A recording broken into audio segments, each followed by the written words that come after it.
Doctor Bhimrao Ambedkar विश्वविद्यालय आगरा के कुलपति अशोक मित्तल का 1 साल का कार्यकाल पूरा हो चुका है। कुलपति अशोक मित्तल ने आगरा विश्वविद्यालय में मौजूदा समस्याओं और अपने 1 साल के कार्यकाल पर हमारे संवाददाता हरिकांत शर्मा से खास बातचीत की। देखिए हमारी खास रिपोर्ट।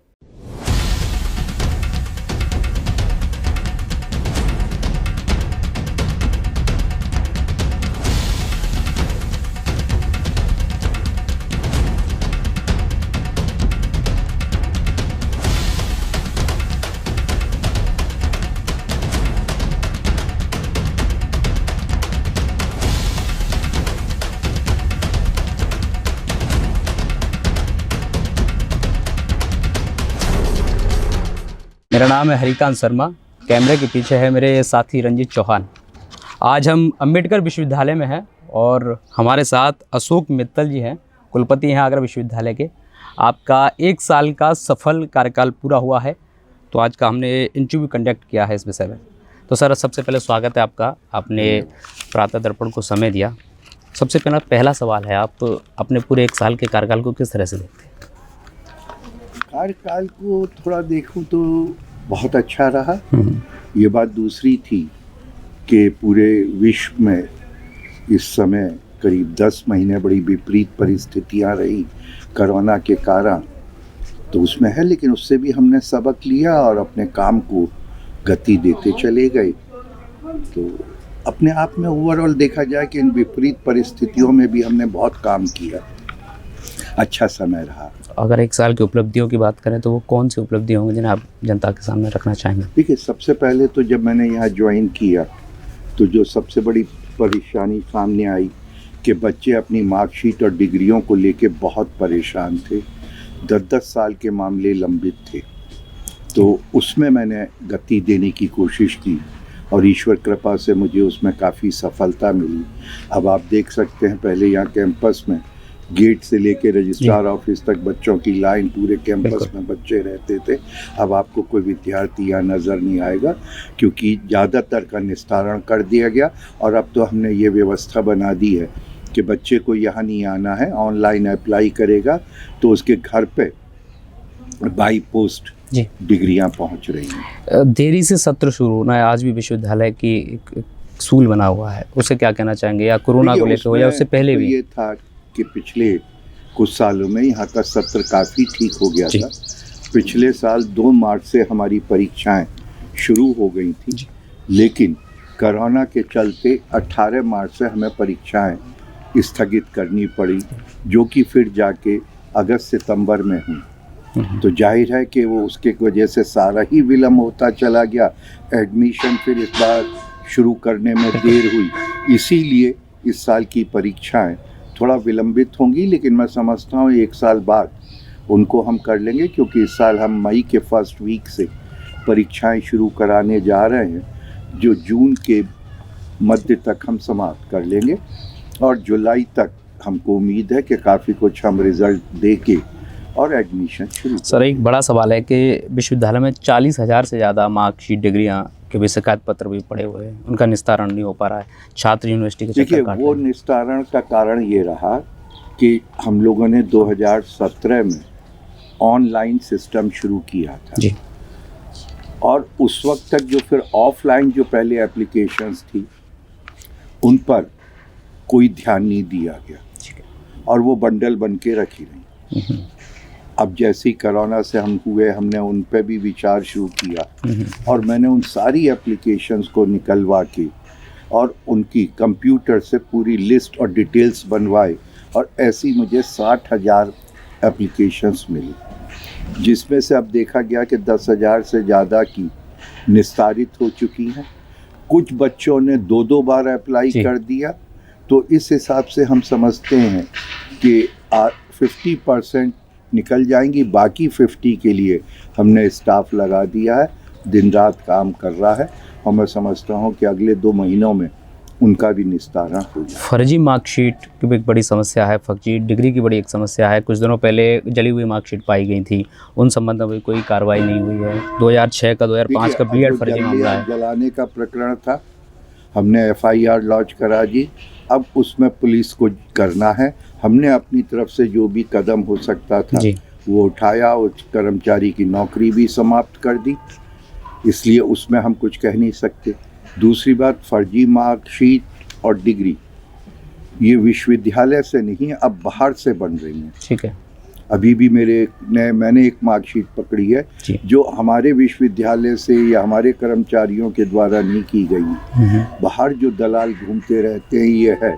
और ये आपने पकड़ा होगा वक्तन हमारी नहीं यूनिवर्सिटी, बहुत सी यूनिवर्सिटियों की इस काम के लिए लोग लगे हैं। अब तो स्कैनर के जरिए का आप कुछ भी स्कैन करके बना सकते। कर्मचारियों की आपने बात की, लेकिन कर्मचारियों का रवैया कुछ ऐसा है कि कभी डेस्क पे नहीं मिलते हैं, कभी बाहर कैंटीन में मिलते हैं, छात्र परेशान घूमते रहते हैं। देखिए, अब आप पिछले 6 महीने का रिकॉर्ड उठा के देखें और छात्रों से पूछें तो आपको इसमें लगेगा कि बहुत कमी आई है। मैं खुद औचक निरीक्षण करता हूँ वक्तन पूरे दिन यहाँ अपने ऑफिस में अवेलेबल रहता हूँ। अब ये आदतें बड़ी पुरानी हैं, जाते जाते समय लगे। एक अहम सवाल है कि गेस्ट लेक्चरर की जो भर्ती प्रक्रिया हुई उस पर सवालिया निशान उठ रहे हैं और इसके चलते कुल सचिव जी के अधिकारों को भी सीज करना पड़ा। ऐसा कुछ मामला बहुत संज्ञान में है। तो आप लोगों की बड़ा संगीन नहीं, आप लोगों की अज्ञानता है जो ये कह रहे हैं। इससे पहले ये बताइए गेस्ट फैकल्टी कैसे अपॉइंट हुई? जी, आपको मालूम है? लोग कह रहे हैं उसको कोई विज्ञापन नहीं निकाला गया। नहीं, कोई विज्ञापन नहीं निकलता था गेस्ट फैकल्टी का। सिर्फ हेड ऑफ द डिपार्टमेंट उनकी एप्लीकेशन को यहाँ रजिस्ट्रार ऑफिस भेजता था और यहाँ से उनको नियुक्ति पत्र दे दिया जाता। क्योंकि अतिथि प्रवक्ता हैं जिनको पर लेक्चर मानदेय मिलता है, कोई रेगुलर टीचर नहीं है। और अतिथि प्रवक्ता का यह है कि मुझे अगर किसी एक विषय विशेष पर किसी व्यक्ति की अगर वो है दक्षता और उसकी मेरे विद्यार्थियों को आवश्यकता है तो मैं किसी को भी बुला के लेक्चर दिलवा सकता हूँ। और इसमें तो फिर भी इस बार थोड़ी ट्रांसपेरेंसी रखी कि हमने अपनी वेबसाइट पे जी बच्चों को वॉक इन इंटरव्यू के लिए विज्ञापन दिया था। बच्चों ने अपने हेडों को अप्लाई किया, हेडों ने उनकी क्वालिफिकेशन चेक करके और एक हमने समिति बना दी जो इसको मॉनिटर करे। 2017 से छात्र संघ के चुनाव नहीं हुए। छात्रों में, छात्र नेताओं के कई सालों से मांगे हैं कि जल्द ही चुनाव हो। देखिए, अब इसका विषय तो इस बार यूँ नहीं हो सकता क्योंकि हम लोग सब लोग कोरोना से पीड़ित रहे और अभी आपने ये पूछा कि सेशन लेट हो रहा है तो अब मार्च आ गई, अब छात्र संघ का चुनाव कहाँ होगा? जी। अब तो थोड़ी बहुत पढ़ाई होके और फिर परीक्षाएं शुरू करानी है, इसलिए अब जो कुछ है वो तो अगले साल इस विषय पर चर्चा करेंगे। अहम सवाल ये है कि मैं भी पत्रकारिता का छात्र रहा हूँ यूनिवर्सिटी से। अटल बिहारी वाजपेयी पत्रकार संस्था अभी शुरू नहीं हुआ, उनमें गेस्ट लेक्चरों की भर्ती अभी नहीं हुई है, तो ऐसे में पत्रकार। अटल बिहारी हमारे यहाँ कोई करके अभी नहीं था, सिर्फ एक विभाग था जो KMI इंस्टीट्यूट का पार्ट था। पर क्या वजह रही, पिछले सालों में इस पर विशेष ध्यान नहीं दिए यार। इस बार जो हमने एक अतिथि प्रवक्ता भी रखा है वो PhD है, पूरी तरह क्वालिफाइड है। इससे पहले बल्कि अनक्वालिफाइड लोग पढ़ा रहे थे, तब इस प्रक्रिया पर कोई सवाल नहीं उठा। विश्वविद्यालय की परीक्षाएं कब होंगी, क्योंकि अभी तक तो प्रवेश प्रक्रिया चल रही है? नहीं, प्रवेश प्रक्रिया ये कुछ वजह LLB से की है भी कि पूरी प्रक्रिया लेट हो गए। LLB का प्रकरण बिल्कुल अलग है। बिल्कुल। वो तो LLB की परीक्षाएं तो 3 साल से नहीं हुई हैं इस विश्वविद्यालय में। मैं अब सारी जितनी भी परीक्षाएं लंबित थी उन सब का निस्तारण कराया। BDS की परीक्षा थी, आयुर्वेदिक की परीक्षा थी, नर्सिंग की थी, सबकी परीक्षाएं इस फरवरी में हमने करा ली और जो 2-1 बची है वो मार्च में संपन्न हो गई। ये विश्वविद्यालय के समझ कुछ चुनौतियाँ थी, उसको लेकर मैंने आपसे सवाल जवाब किया। अब थोड़ा आपके व्यक्तिगत, अब तक लोगों ने, छात्रों ने एक ऐसा BC देखे हैं कि थोड़ा एक उम्रदराज और काम का प्रेशर उनके पास, लेकिन जो नए BC हैं वो ऐसे है कि छात्रों से संवाद करते हैं, उनकी बातें सुनते हैं, उनके साथ घुलते मिलते हैं। तो ये संवाद छात्रों से कितना ज़रूरी मानते हैं? देखिए, छात्रों से नहीं, मेरा तो मानना है कि जिसकी भी समस्या है, चाहे छात्र हो चाहे कर्मचारी, हमको सबसे संवाद करना चाहिए।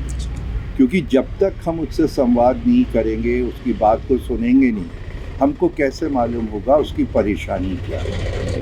दूसरा मेरा मानना है कि समस्याएं होती हैं और गंभीरता से विचार किया जाए तो समाधान भी निकलते हैं। इसीलिए इसी उसके अंतर्गत मैं हर जो भी व्यक्ति मेरे कार्यालय आया उससे मिलता हूँ, उससे समस्या समझता हूँ और उसका तुरंत समाधान का प्रयास करता हूँ। अगर कोई प्रक्रियावश थोड़ा जी। समय लगता है तो लगता है, बाकी और यही वजह है कि मैं छात्रों की इतनी समस्याएं निपटा पाया।